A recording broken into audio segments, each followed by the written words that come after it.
Hi Bronwyn, how are you? Hi Ellie, good to see you. Good to see you too. All good? Everything is great on my side. How are you doing? Yeah, really good. I'm glad we finally got some time to have a chat on. I know we've been talking about Trident Talks for a little while, so I'm glad we finally I've pinned you down for an hour to. Delighted to be part of it. Thanks for the invite. Perfect. So yeah, just as I know we've spoken before, the 8th of March is International Women's Day. So Trident, we wanted to do a bit of a series just talking to some senior women in cyber, just about their experiences and just how what it's like really to be in the industry. So yeah, we just wanted to have a chat with you and just discuss that today. So just for anyone who doesn't know, do you want to do a bit of an intro just about yourself? Yeah, absolutely. Thank you.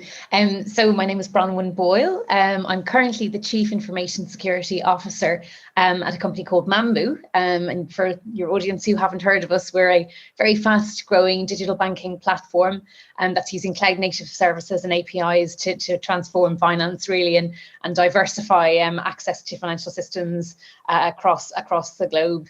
So we started out working predominantly in microfinance, but the company has evolved rapidly and into interesting spaces over the last number of years. And we're now working with more traditional banks as kind of a cloud-based alternative to some of their legacy infrastructure. So very exciting time to be part of their journey. And, you know, obviously a company that has security very much at the heart of everything we do, given our position within the broader financial services ecosystem. In terms of my background, I have about 23 years in the industry now, too many to mention. And I started my career. You don't look it. Yeah. There you go. I can filters. But I started my career actually back in the day as a software developer. So I was kind of coding the first wave of digital banks back in the .com era. And then kind of transitioned into security probably around 2003 or 4, really on the back of having done the kind of coding development side of things and realizing that at the time security was actually quite siloed. So it wasn't really kind of considered as part and parcel of your security development. It was kind of Dave in the corner's job, you know, so it was quite isolated. So I took some time out to study and then really have been working in different aspects of security and compliance and information and cyber risk ever since. So yeah, I mean, for those of you who are less familiar with me, my career spanned big 4 organizations and consultancies, working with some of the big banks like Lloyds and Barclays, also working with startups and regtechs and fintechs. And then the last year and a half before I came to Mambu, I was heading up security and counter fraud at the open banking implementation entity here in the UK, which was a super exciting time to be part of a really exciting journey in financial services to embrace open banking and make banking and financial services better for millions of customers and small businesses. Yeah, wow. It's a great career already you've had, and I feel like you're only getting started. So yeah, really exciting. You've been involved in some really exciting projects, and it's very interesting stories. Some of the experiences you had. So, my next question was going to be around how you actually got into cyber in the industry, but it kind of I know you touched on that just a minute ago. Yeah. But yeah, how did you actually? Was it sort of a path you knew you were going to go down, or did you sort of fall into it? Not at all. Very much the latter. As I said, I mean, I think you know, I was very lucky to be able to study in university, and actually my undergrad degree was a master's in classical studies, which is possibly the polar opposite of kind of, you know, future forward technology and cyber. So it was very much more of a kind of I fell into it really. I mean, I did my master's, as I said, and kind of wasn't really quite sure what to do. And at the time, the university I was studying at back in Dublin had a 1-year computer science postgraduate course. Mm-hmm. And I thought, you know, okay, I'll give this a go. And from there on, I ended up getting into the graduate intake program with PwC at the time.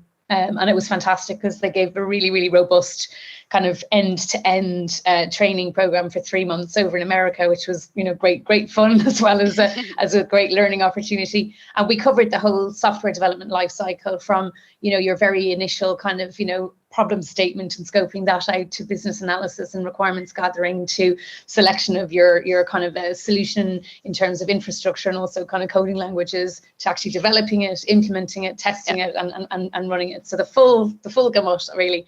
And literally then that just got me into kind of my first stage of my career, which was in coding. And I really, really loved it. I mean, I was a bit of a coding geek in my younger days. I wish I could still do some of that stuff now. Those days are long gone. But no, I really, really did. I did enjoy it. And then I think it was, again, seeing exposure of kind of the risk elements, understanding how stuff could go wrong, which wasn't always considered. And then really kind of realizing, hang on a minute, I'd love to deepen my skills in this area and just understand a little bit more about how to kind of look at end-to-end security protection. And literally that was kind of the driver. And I've been, as I said, I've been in here in the industry in one shape or form ever since. Exactly. The rest is history. Amazing. So I know you said you did that initial 1 year course. What was it like in terms of sort of ratios to sort of female to male? Was it quite? Well, I'd say very much so, very much so, particularly back in the time. So like kind of late 90s. I mean, there was very, I think there was only a handful of us, of us women in the course. And in fact, also, I was also coming from a very different background. A lot of folks in the course were more from science or engineering, kind of a little bit more naturally affiliated, I suppose, with the traditional kind of maybe stereotype of computer science. And it's quite funny because I would find a lot of the icebreakers, you know, the questions they would say is like, what was your first computer? And I was kind of going, I was still using a typewriter from my university.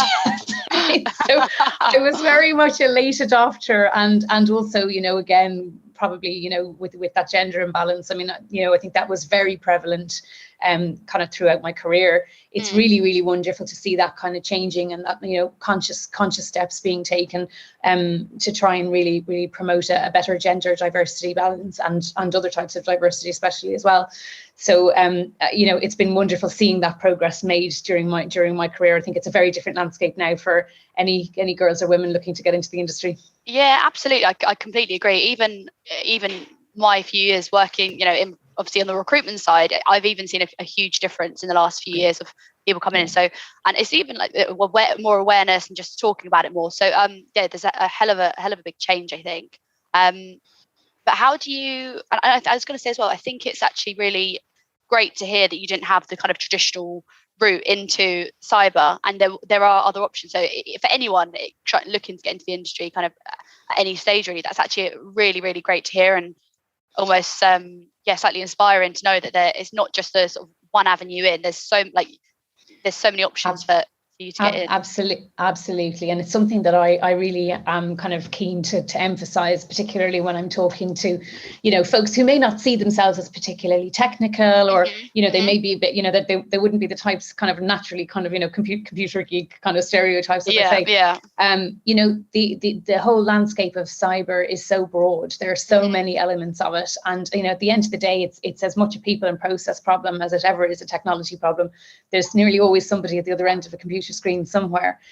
So I think having kind of a natural curiosity, kind of an aptitude to kind of embrace emerging tech, and you know, looking at kind of how technology is changing our landscape, and you know, being inquisitive about that type of stuff can be as much of a driver and a skill set, and an addition to your suitability for a career in cyber, as somebody who's kind of much more in that kind of techie zone, kind of pen testing or doing forensics or that sort of side of things. So it's a very broad subject, and there are opportunities for so many different types of people and skill sets and neurodiversities to thrive and survive in cyber. Yeah, no, absolutely. It's great to talk about them more, I think, and to kind of to just make that kind of more known. So I think these kind of conversations are great, I think. But how do you actually find being a woman in cyber, in the industry?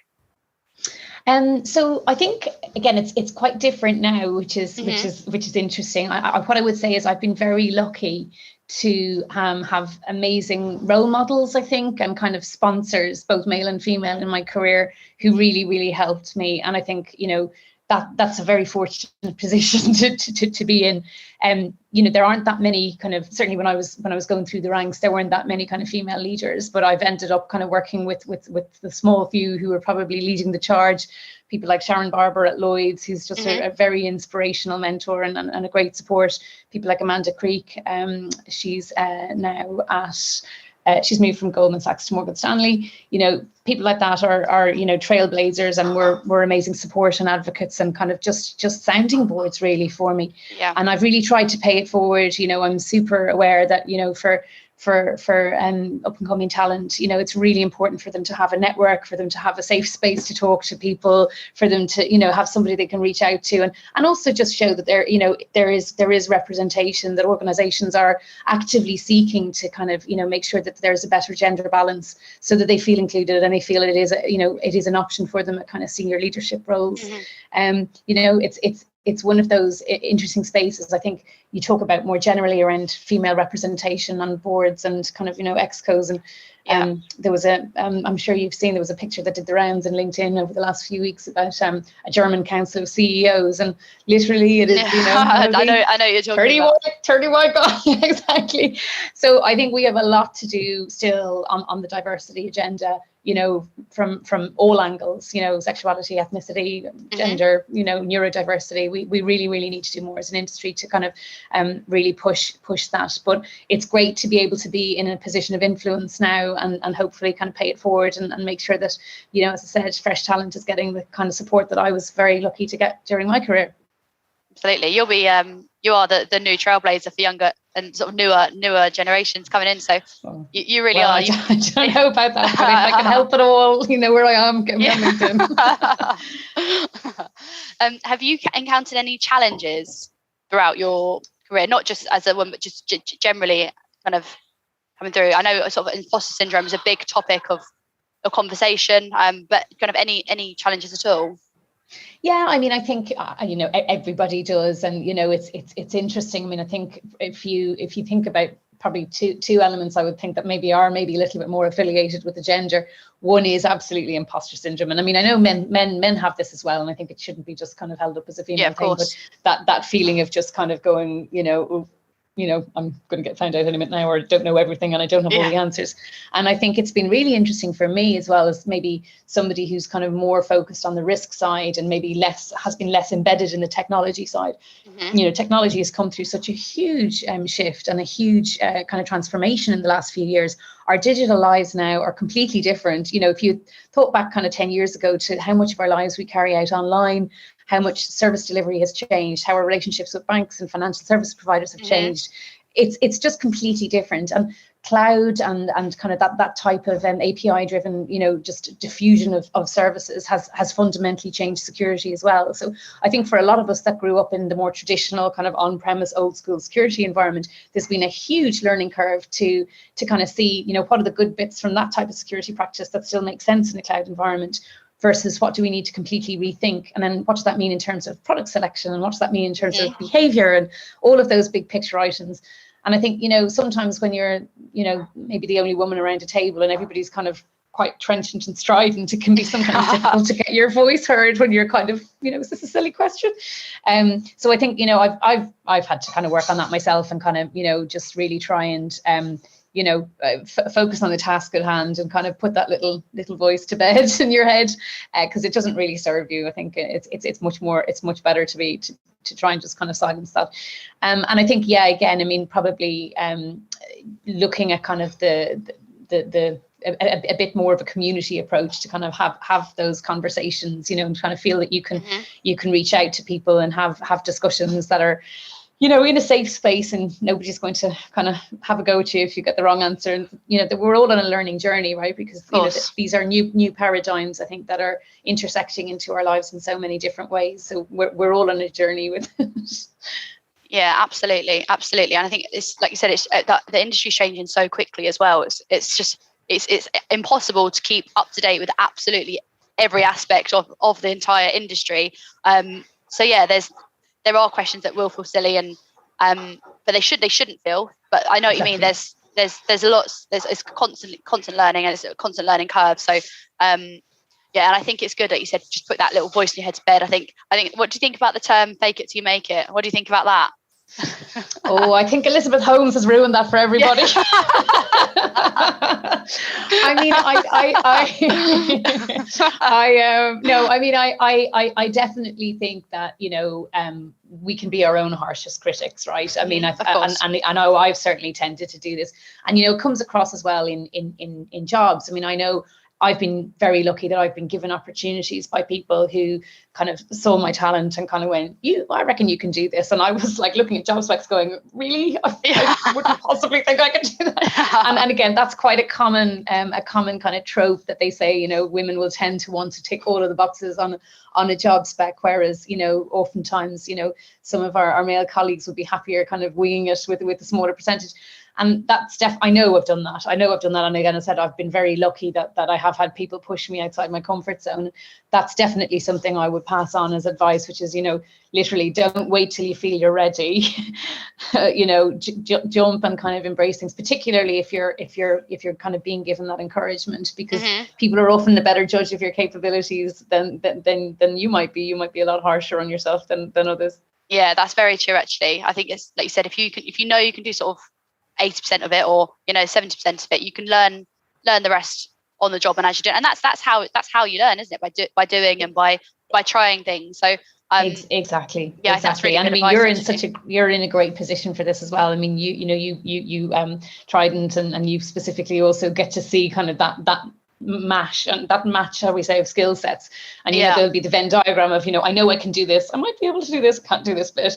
But you know, you probably see kind of a lot of instances where maybe people who are less forward or less comfortable with their own perception of their skills are actually, you know, a really good match. Yeah, absolutely. I was going to say we see that a lot when you kind of present a job to someone new, and there's a lot of the time where not all the time, but it happens very often when people say, do you know what, I don't actually think I could do that. But then when you've maybe really looked at their CV or had the conversations about what they've previously been doing or their previous skills, and you think, you can say to them, but you've done this, or you've got this skill set, which you know, you could pass over into this area. So for us as well, a lot of the time it's it's just about kind of finding those, or kind of really like digging down into what someone's skill set is, and also like things like references, which obviously we gain from other people. That tells us so much as well, and that there is we see a lot of people saying to us, I don't think I can do that job, but you've kind of got to give them that confidence, coax them into it. In a maybe slightly less in a nice way. less aggressive way, but absolutely so what advice would you give to someone, or I know, so advice for someone coming into the industry, and do you think it's any different for a woman coming in the industry? Do you think there's any kind of differentiation between the two, or? So I hope it's quite different now, in that I would hope it's a much more equitable experience for women coming through now. I'm keeping my fingers crossed. In fact, I think probably what we need to be focusing on more is making sure that we've got kind of more socioeconomic equitability, and giving folks from different walks of life, you know, and different perspectives a chance to kind of get a foothold. You know, there's a lot of debate going on around the value of certifications and degrees for cyber, and while it's absolutely brilliant to have people who've been through that level of training, they are very expensive, right? And it precludes a whole swathe of our population who maybe don't have the means to kind of go through that, but may have the aptitude, right? So I think we need to really look more at, you know, what are creative ways of developing those skills as an alternative, and how do we kind of think a little bit more laterally around what we're looking for in terms of some of our skill sets. And that's something I'd love to see a bit more industry activity on as well. I think in terms of advice, I would say definitely just make sure to kind of explore all aspects of what cyber means. I think particularly now, as we're moving into cyber as a concept and more of an organizational resilience approach, like how can organizations keep going if they're hit with a cyber attack? What happens if services are down? How do you actually keep that continuity of service, or make difficult decisions in a high pressure situation? And if you look at kind of what that type of skill set, a lot of it is deep understanding of the business, kind of creative thinking under pressure, developing frameworks. a lot of that is kind of, again, as I said, it's a broader domain that's kind of quite an interesting set of maybe softer skills than some of the techie stuff. So think openly about cyber and explore all those different domains. And also, I think, build a network. I mean, LinkedIn is an amazing resource now to kind of directly communicate and contact with people that you find interesting, people who you might have seen talking, or you might have seen present online. And likewise with Twitter or any of the social media feeds. I mean, that level of accessibility is fantastic now, right? It gives us a direct line to people. So use it. I mean, I think probably never really appreciated kind of the power of the network until I kind of sat back and went, oh, well, actually, when I think back to my career and certain roles I've had, it's because I got a chance to work with somebody and they went, oh, I've seen what you can do, or just even had conversations with people and you kind of go, okay, there might be a fit here. So I mean, networking, as I said, sometimes it can have that kind of, like, shall we say, slightly old school kind of concept of, standing around in a conference hall or whatever. And actually, it's so different now. It's just actually sharing a vision, sharing sharing mindset, and swapping notes. Yeah, and it's a lot more accessible now as well. I know it's kind of what you've just said, but I think the kind of traditional view of networking is that you're in sort of a room in a hotel somewhere, or it's quite you've all got a name badge on, sort of walking around introducing yourself, and it's just there's so many other options now. There's so many like virtual meetings and groups and courses online, and there's just so much more you can do to get around, not to get around, but to network. Absolutely. And you've hit on a great topic there as well, Ellie, which is the self-learning options. I mean, there are so many great creative options now for people who have, an aptitude and a desire to deepen skills. And some of them are not that overly expensive at all. So, tapping into those resources, there's great free resources. There's kind of more cost-effective online learning options and things like Hack the Box and stuff that gives you a chance to kind of play around and develop your skills. There's a whole wealth of stuff out there for people who'd like to explore further. Yeah, absolutely. We've started using this Try Hack Me. Right. So at work, so it's very similar. It's we've tried that, and we're just trying to, we're not sort of, saying we're developers or penetration testers or anything like that, but it's just just kind of open your mind up a little bit and just have an experience of what our candidates are involved in, and some of them might have. So there's a lot of free guides, free learning, even like LinkedIn do learning, and I know that's a really basic level. There's some really good courses on there just for very entry level across everything. So there's a lot of tools out there that I suppose we should utilize more. For sure. That kind of brings me on to our kind of last final question, is like, to what can we do to improve the sector? So I think, initiatives like this are fantastic. It's lovely to see you celebrating Women's Day and talking to some of the female leaders that you've worked with and supported over the years. So that's great, great start. Just visibility is great.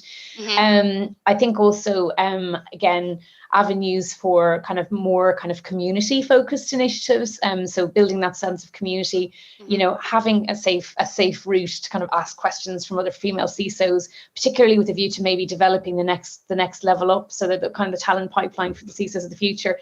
I think there's definitely I think a space in the industry for more kind of community driven support, which kind of plugs us all together into kind of a hive mind, shall we say, to support each other.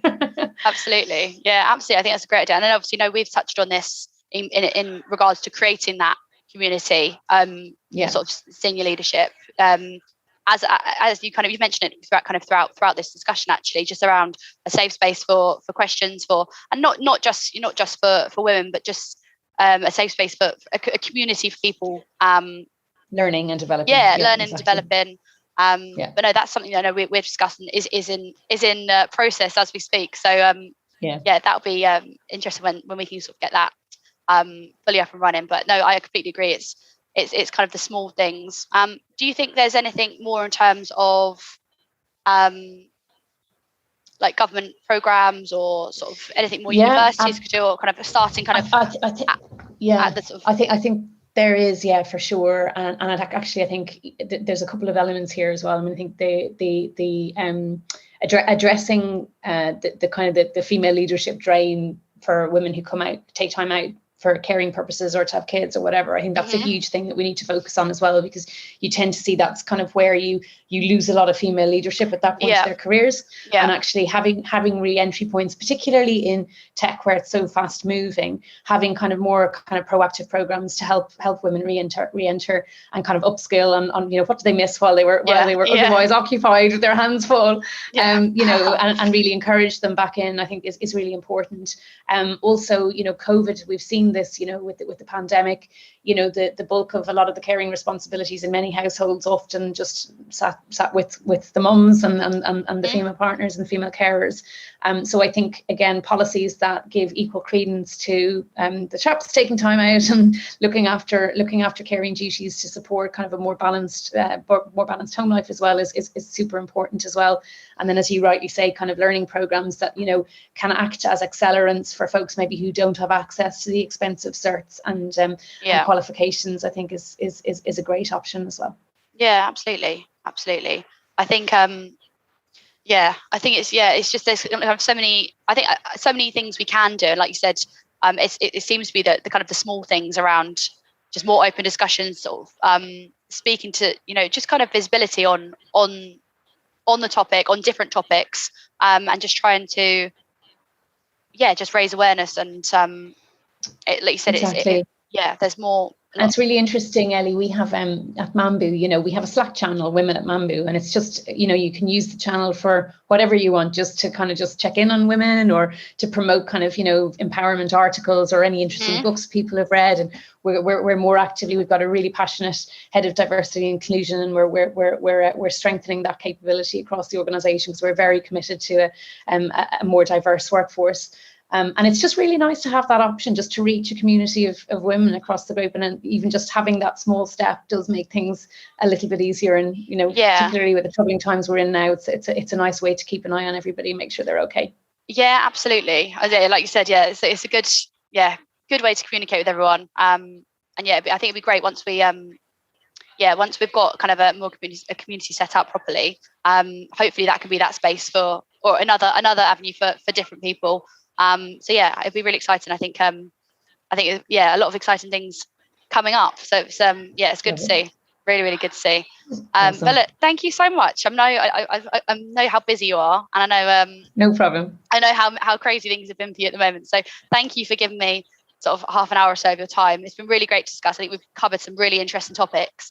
Delighted to help. Yeah, and hopefully it's just another step just to vocalize some different opinions, and just raise awareness. And it's great to celebrate the International Women's Day. It's brilliant. So thank you again. Brilliant. Thanks so much, Ellie. It's great to talk to you, and thanks for all your support. Thank you so much. Speak to you soon, Bron. Take care. Bye. Bye.